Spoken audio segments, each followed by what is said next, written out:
Welcome to your virtual tour of the Nook.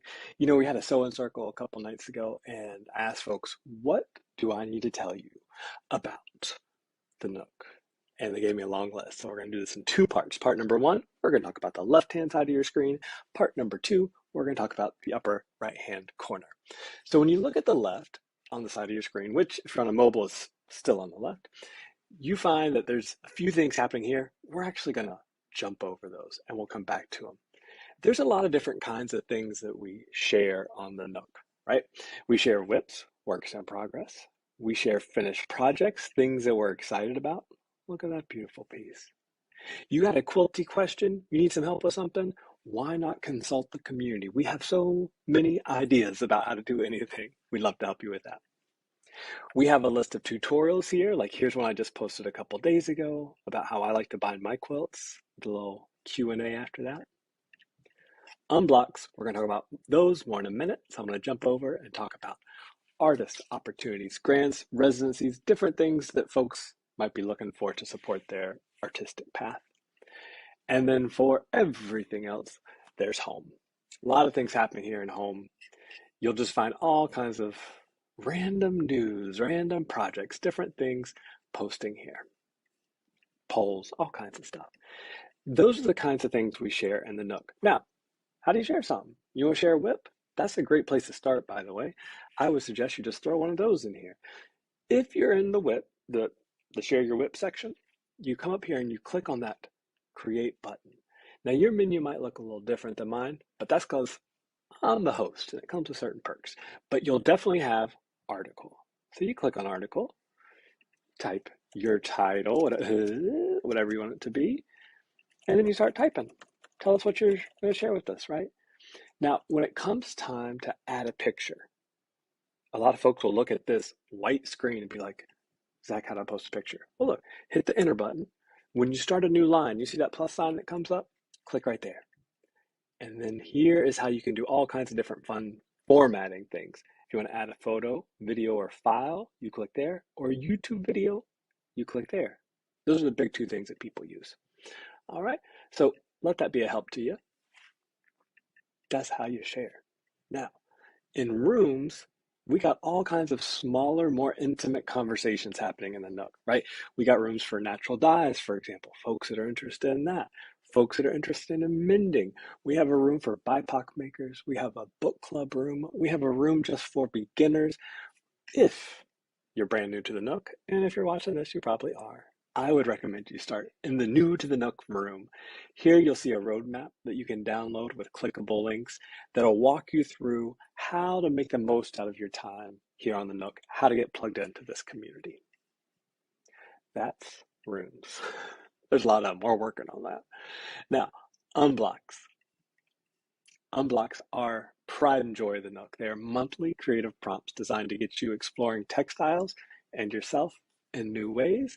And so to get started here, I would suggest with the getting started portion under Unblocks, read how it works and then jump in. So for this year, we've only got 2 so far, but you can see what a prompt would look like here. These are released on the 1st of every month. Okay. Those are Unblocks. Another new thing that we're doing in 2023 is local pods, because now the Nook is big enough that we have these concentrations of folks that all live within driving distance of each other. And so they can get together and have real life sewing circles, which is becoming such a treat to see this happen. So scroll through this list, see if, well, technically it'll look like this for you. We'll start here. Go through the start here, and I'll walk you through step by step on how to get started with a pod, and then see if there's one in your area. Chances are there is. If there's not, maybe there's one coming your way soon. Cross your fingers. Last thing I want to show you is we've got lots of workshops. We have the most recent workshops. These are going to be the top 5 that we've done recently. And then after 5 months, they get bumped down here to our workshop library. All of these have been recorded, so you can watch them whenever you want. No rush. Now, that's all I want to show you in this part. Go back and watch that again if you need to, because now it's on to part 2 when we talk about that upper right-hand corner. Welcome to part two of your tour of the QUILTY Nook, in which we discuss that upper right-hand corner. What kinds of things can you find there? Most importantly, you're going to see your little picture or your initials, something like that, in the upper right-hand corner. If you click there, you'll see that you have a variety of options, things that you might find interesting. I think number one that you'll want to see is personal settings, because here is where you tell us about yourself. Edit your profile so that we can go ahead and start to know you.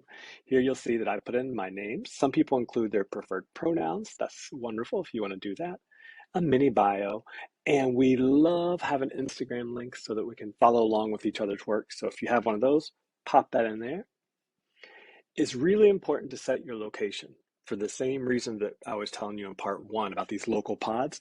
When you set your location, you're findable. We can find you and invite you to certain local events happening. So make sure you do that. Now, that's how you change your profile. That's probably all you need to know for right now in this corner. Then you have notifications. Notifications are just little messages about things that are happening in the different spaces and rooms that you're in. So if someone comments on one of your posts, you'll get a notification about it here. If someone comments on your post, you'll find a notification about it here. If I share new content, that'll be there as well. Now, if we keep moving to the left, this is your inbox. So here you'll find all these private messages of people that want to talk to you. If you need to search, you can search by keyword, you can search by hashtag. And as I promised in the first part of this series, this two-part series, we skipped over those first four things in the upper left-hand menu because we ran out of time. Let me tell you about those now. You see it says feed, events, members, and discovery. Now, here's what makes those four things different. You can't add anything there. There's no way you can post anything to feed, events, members, or discovery. You have to do that in one of these spaces, one of these share spaces, or one of these rooms, for example.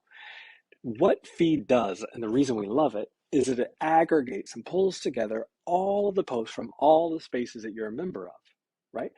So if you want to see everything that's happening, click on feed. That's my number one starting point, is to start here with reading the feed. Events. You want to see what's coming up in the Nook? God, so many treats and treasures here. Look at all these sewing circles you can be a part of, right? So any event that's happening for spaces that you're a member of will pop up here. Book club. Members. Why do you want members? You might want to check out near you. If you're looking to support your pod, if you're looking to grow your pod, you want to see who's close to you, click on near you and see who you might want to invite to your pod. If you really like saying hi to people, you might want to click on newest, and that way you can just be like, ooh, welcome to the Nook. I don't know. And then discovery, last but not least. This is just kind of a different way to look at all the same stuff. It looks kind of fun, right? So you got members near you across the top. You got most recent workshops, if you want to check those out. Members of the same interests, ways to connect with people, spaces where a lot of things are happening, upcoming events. There's a lot on the Nook, folks. But I hope that helps give you a lay of the land. If you still have questions, I don't blame you. Reach out to me, send me a little message, and I will be happy to help. I hope this has been a helpful introduction to what the Nook platform looks like, and I look forward to seeing you in a sewing circle or a workshop one day very soon.